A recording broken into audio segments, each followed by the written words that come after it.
So for the past 2.5 months or three, or maybe it's more 4 or 5 or 6. For the past 4 or 5 or 6.5 months or something like that, I have been wanting the draft to get here, and I'm much more like the rest of you. In that it just seemed like it wasn't coming fast enough, and it was because of today's like today, and because of the name of the video. I have to really reiterate this multiple times. I was waiting for this day because of the way the Vikings killed it in the 3rd round.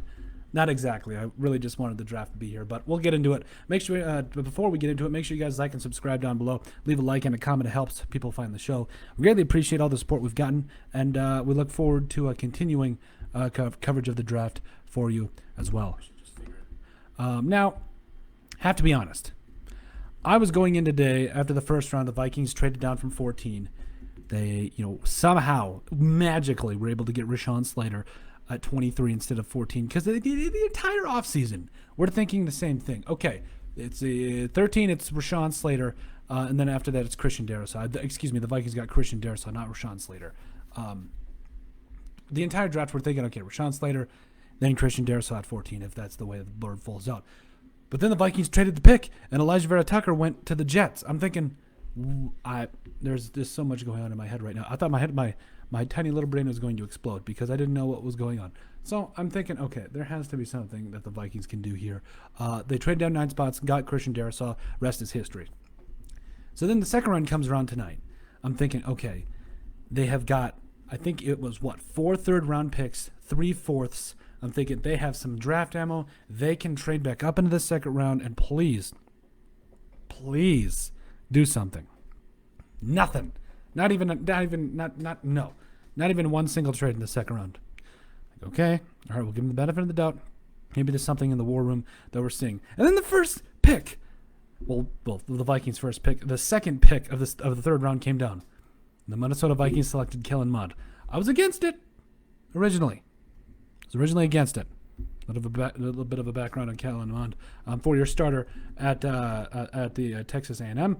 Was also a former 4-star recruit coming originally from, San Antonio, Texas, a 4-star recruit of IMG Academy.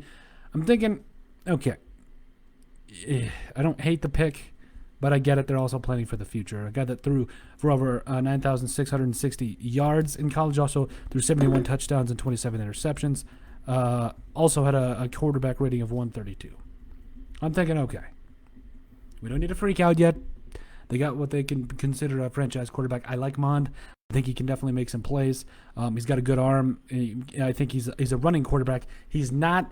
Let me take that. He's a quarterback that will take off when he has to. I believe he's a better version of Christian Ponder, but there's some concerns about his consistency, and some other things with him. And what's his ceiling going to be like in the NFL? We have no idea. But I will say he's not a running quarterback. He's a quarterback that tucks it when he has to. Let's put it that way. So I'm excited to see what Kellen Mond can do. I think he could be a good quarterback in the NFL. And I think especially with the uncertainty of Kirk Cousins over the next couple years, it could be very interesting. Now let's get into the fact that I don't know exactly how he's going to shape up or when he's going to play, but I think we're going to get into the fact that he will eventually, after a couple years or two, a year or two sitting behind Kirk Cousins. But I really like the pick now after I thought about it and was able to kind of just calm down because I wanted guards. I wanted Wyatt Davis or nothing. And we'll get into that. Don't worry. So now let's get into the next pick of the draft for the Vikings, And with the 15th pick in the 3rd round, the 78th overall, the Vikings selected Chaz Surratt, a linebacker out of North Carolina. And I'm thinking, are you kidding me? You're going after a linebacker right now? Chaz Surratt, a little bit of a background, 6'2", 255, out of the University of North Carolina. I'm thinking, again, why would they do this? Why are they grabbing a linebacker in the 3rd round? We can be just fine choosing something else. But I don't know. It just wasn't how it ended up. Anyway, 6'2", 225, once again, former 3-star recruit out of Denver, North Carolina. Gotcha, not Colorado. Went to East Lincoln High School. I'm thinking, okay, he's a guy that they saw the last couple of years who, honestly, who was a quarterback, by the way. He was recruited as a quarterback originally. But then his last 2 years at North Carolina had over 200 tackles, had at least 6 sacks in both seasons, a couple of interceptions. So I'm thinking the Vikings are going to bank here on his athleticism and his ability to learn on the fly, because I'm liking what I'm seeing so far.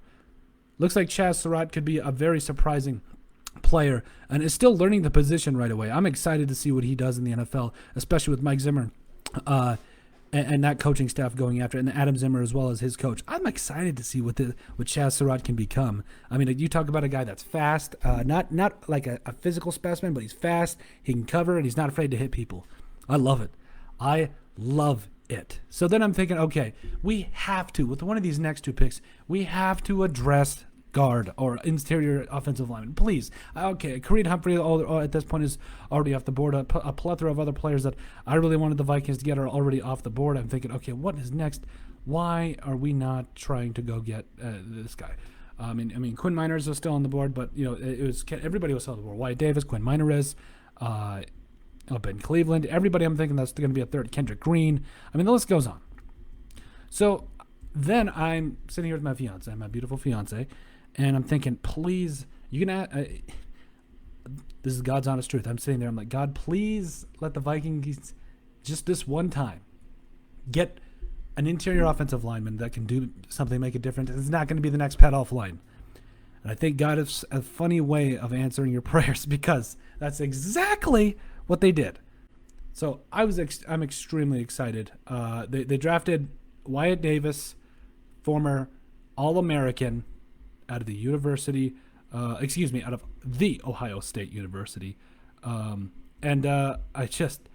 I'm just so happy. I couldn't be more ecstatic. A former 2-time All-American, Remington Pace Award winner. The list goes on for our main man of Ohio State. I can already hear the doubters now, though. I can hear him saying, oh, but well, what about Pat Elflein? I don't care about Pat Elflein. Get that evil out of here, Ricky Bobby, because at the end of the day, he is a completely different player. He is a mauler. The knee injury worries me a little bit, but I think getting him in the 3rd round is tremendous. Tremendous. Overall, very excited.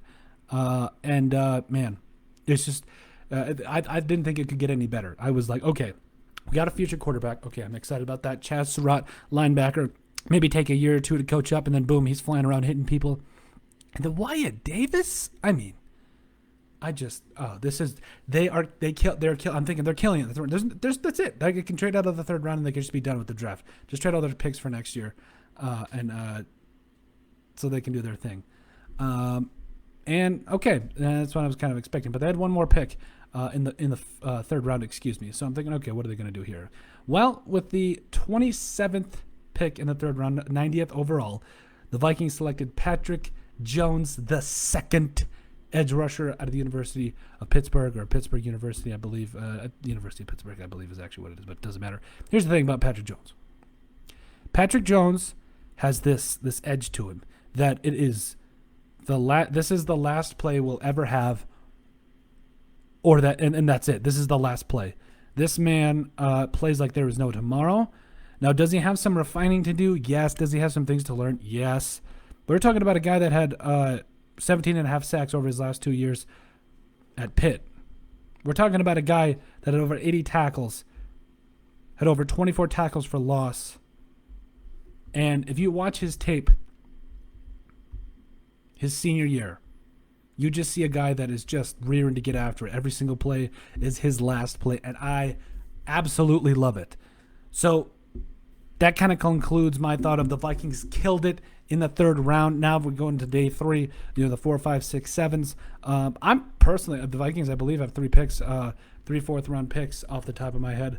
And I'm really excited. I'm really, really excited. I'm not sure necessarily what is going to, what is going to transpire in these next couple of picks.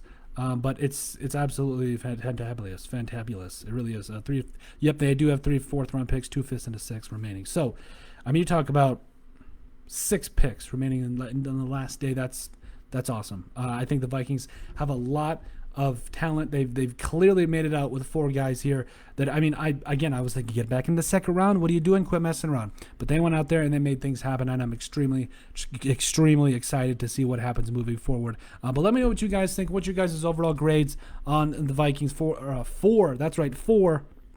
third round draft picks. A good thing I didn't do that right. Yeah.